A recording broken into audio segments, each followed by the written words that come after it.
Salut les raptoriens et les raptoriennes, bienvenue sur la radio planétaire solaire. Oui, planétaire solaire, je sais. Cela veut dire beaucoup pour vous, ou peut-être rien. Mais nous allons partir. J'ai une question juste importante à vous poser.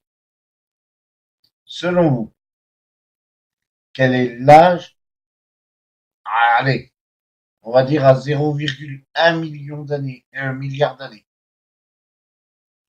Je suis pas à ça près.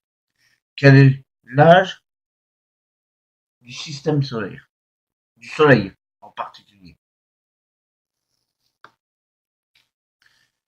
Allez, je vais vous expliquer. Je sens que dans les commentaires, vous allez me dire entre 4,5 et 4,6 milliards d'années. Ce qui est normal, c'est à peu près la base. On tolère 4,6, mais je crois que ça doit être de l'ordre de 4,55 à 4,60, 4,56. Mais c'est pas tout à fait sûr, hein.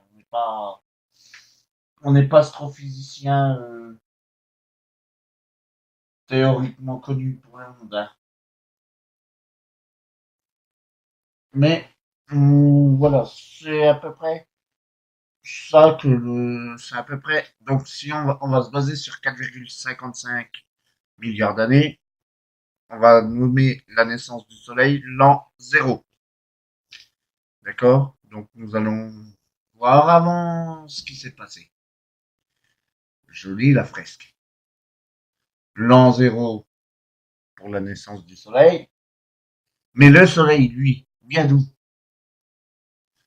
Alors, notre ami le Soleil, nous allons suivre la formation et l'évolution du système solaire.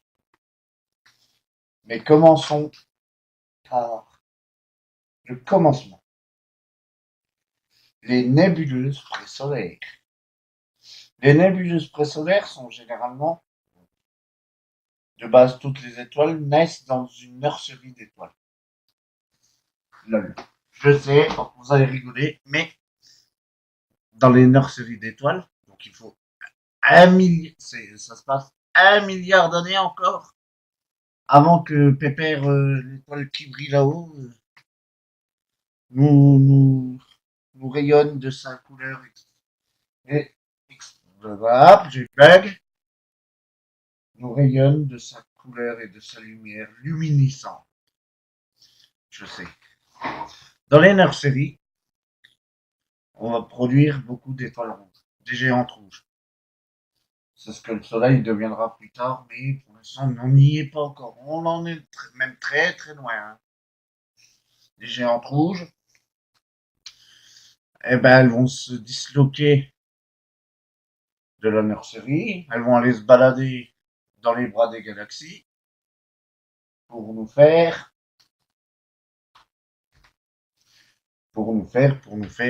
des étoiles.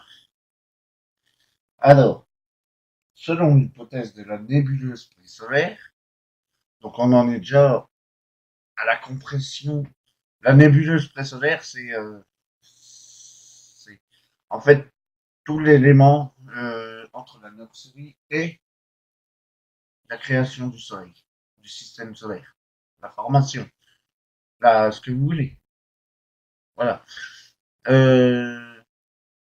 À savoir que ce n'est que de la théorie. On n'était pas là il y a 5,55 milliards d'années de ça, hein, parce que on sait que le Soleil, sur ce que je vous ai dit, on est gentil, on a arrondi à 4,55 milliards, mais le Soleil, lui, ben, il est un peu plus vieux. Enfin, le noyau du Soleil, le pépère, le seul, le grand, l'unique, l'étoile qu'on voit en plein jour. Oui, c'est la seule étoile que vous verrez en plein jour. Qu'est-ce que j'allais dire? En fait, le Soleil, donc, au bout de 900 millions d'années quand même, hein, ça va, parce que 1000 millions d'années, ça fait 1 milliard d'années. Au bout de 900 millions d'années, il nous a formé des éléments lourds qu'on connaît, donc ça va être sûrement tout ce qui est hydrogène, oxygène, hélium, enfin, tous les éléments lourds et nécessaires à la création d'une étoile. Il est communément appelé aussi nuage moléculaire. Voilà. Il faut savoir que le Soleil s'est formé dans un environnement relativement isolé du monde, du peuple. Il s'est dit, je vais aller pépère dans mon petit coin et on va pas me casser les pieds. Ou plutôt là, on va pas me casser les atomes. Parce que s'il avait des pieds, je vous jure que je m'appelle Jean-Bernard. Hein, on va bien rigoler là-dessus, mais c'est vrai. Si le soleil a des pieds, moi je m'appelle Jean-Bernard. Et en fait, il est probable que le soleil, donc, vis-à-vis de sa nébuleuse présolaire, pardon, la nébuleuse présolaire a été frappée beaucoup par quelques supernovas qui se sont produites dans le voisinage. Ce qui va lui donner des ondes de choc et qui va déclencher sa formation, d'où l'effondrement de nuages de gaz, ce qui donnera le noyau du Soleil, sa luminescence, et au-delà, nous verrons ça dans les prochaines vidéos. Nous revenons juste là. Entre les formations des éléments lourds, comme vous le voyez à l'écran, et la compression ou voisinage de la nébuleuse solaire, c'est passé pas longtemps. Par rapport à l'expulsion, on va dire, de la géante rouge et puis la formation des éléments. C'est passé que 50 millions d'années. À l'échelle d'un homme, 50 millions d'années, c'est beaucoup. On est des vieux croutons. On devrait même pas être là. Mais à l'échelle interstellaire et tout ça, c'est vraiment très très court.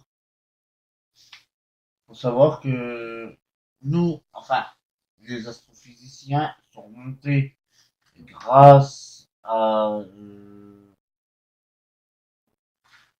l'étude d'anciennes météorites qui a révélé des traces d'isotopes à demi-vie réduite, tels que le fer 60, qui ne se forment que lors de l'explosion des étoiles massives à courte durée de vie, ce que je vous ai dit tout à l'heure, des supernovas, et qui expulsent donc tout son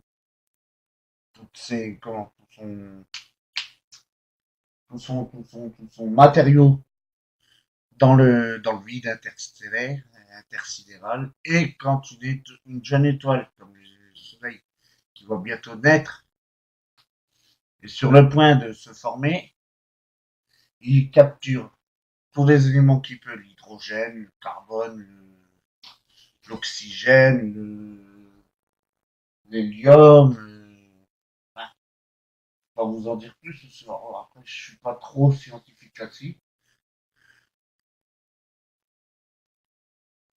Oh là, je suis vraiment fatigué ce soir. Excusez-moi de bailler, ça arrive, on est tous pareils. Mais pour en revenir, nous sommes à l'an zéro, où le soleil est en train de se former.